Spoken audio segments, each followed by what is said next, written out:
In this video, I'm going to show you 5 ways that you can start to transform your money from this kind of boring thing that you and your partner just have to manage to a source of thoughtfulness and fun that actually bring you and your partner closer together. I'm Ben, and this is Sketchy Advice, money advice that actually flipping works. Don't ask how many takes that took.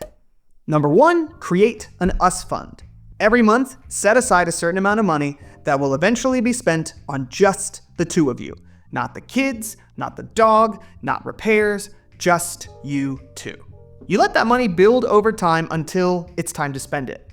Now, when you want to dip into that fund is up to you.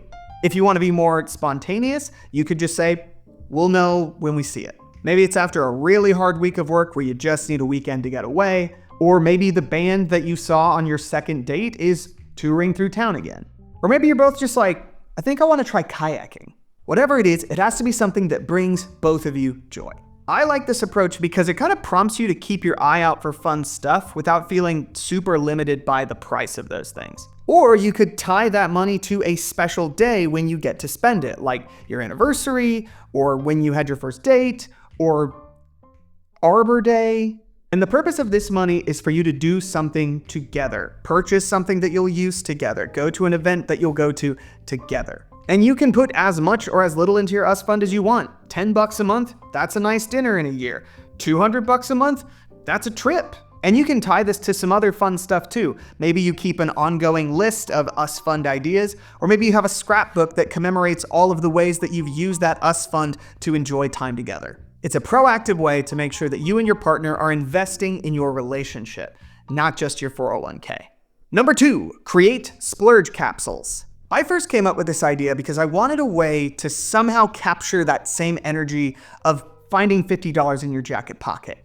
Oh my goodness, I have this free money that I can just spend on whatever I want. And if you have a partner, you can turn this into a fun way to surprise and delight each other. The first thing you want to do is decide how much money you're setting aside for each of you each month. So in my case, let's say it's $30 for me and $30 for Maddie. Then you're going to take your partner's money and split it up into 3 amounts. In this case, let's just say I go 10, 10, and 10. Then you're going to decide when you want to unearth each of these capsules. So let's say the first one will be November of this year, the second one will be August of next year, and the third one will be March 2027.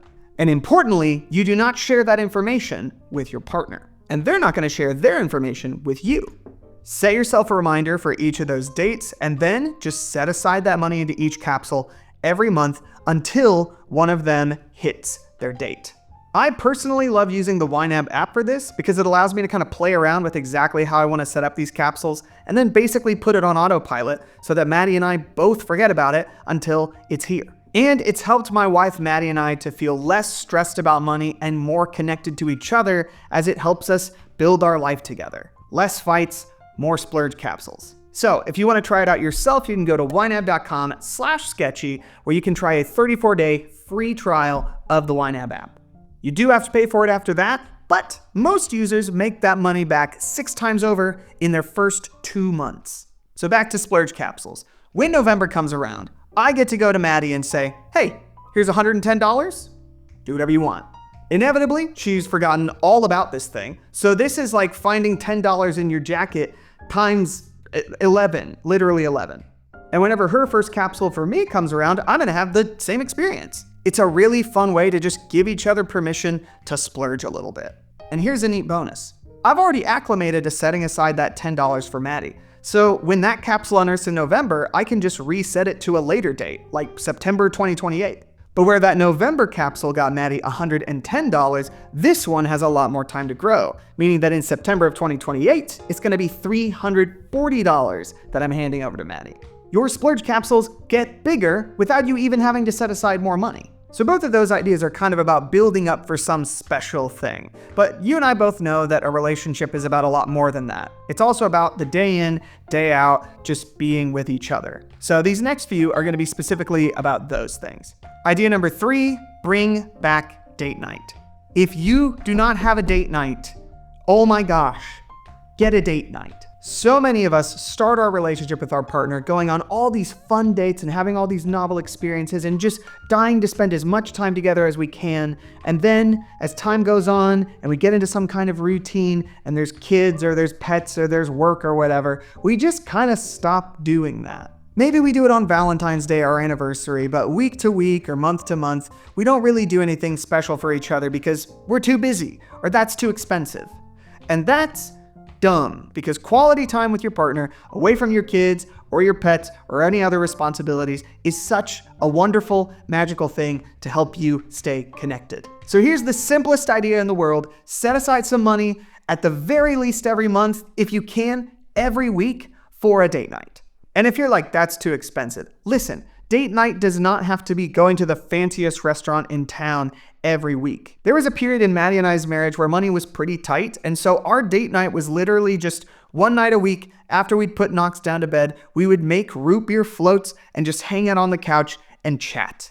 That cost us like $15 a month, but it still felt special because we weren't managing a kid, we were drinking root beer floats, and we were just taking time to be together without talking through admin or schedules or any of that stuff. If you need to pay money for childcare, make sure that is built into whatever you set aside. But whatever you do, make sure that you're dedicating some money to time spent with your partner regularly.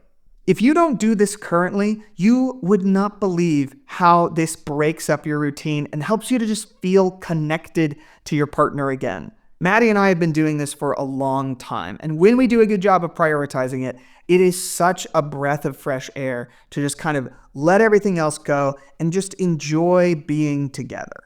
So put some money down and get it on the calendar. Idea number 4, create a care package fund. You know those moments where your partner just brings you something you like completely unprompted out of the blue? Doesn't that feel great? And when you do it for your partner, doesn't that feel great? Well, here's an idea. Set aside some money for both of you to do exactly that. Money that is purely to be spent by your partner on you and vice versa. You could spend this money on full-blown care packages or just little treats here and there, whatever you think your partner will like better. It's super simple to do. It gives you permission to spend this way. And it also just gives you that awareness. Like, oh, I have $20 left in my Maddie care package fund. I have a little time. I could just go get her a coffee right now. Why don't I do that? Just like a date night, it's a little regular way you can show some thoughtfulness and care for your partner and make their day just a little better. Idea number 5, use it or lose it.